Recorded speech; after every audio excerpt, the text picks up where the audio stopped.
Prurjet e larta të lumit Vjos kanë sjellë një situatë të rënduar në fshatat Kashish, Çerven dhe Ferras të Fierit. Niveli i ujit ka arritur në 7.3 metra, duke shkaktuar daljen e lumit nga shtrati, por brenda argjinaturave. Rreth 50 deri në 60 hektar tokë bujqësore janë përmbytur dhe 30 banesa janë në ujë. Në fshatin Çerven një familje është evakuar pasi banesa e saj është përmbytur. Përveç kësaj janë raportuar prurjet e larta edhe në lumin Seman, i cili ka dalë nga shtrati në fshatin Kallm, por pa rrezikuar banesat. Po ashtu 20 banesa janë përmbytur në Ferras, por nuk ka pasur raporte për personat të lënduar. Na thanë keni kujdes se kemi në internatë pa gjumë, deri në 4:30.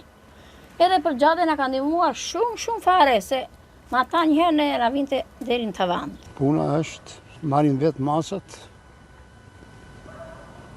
edhe jemi mirë deri tani.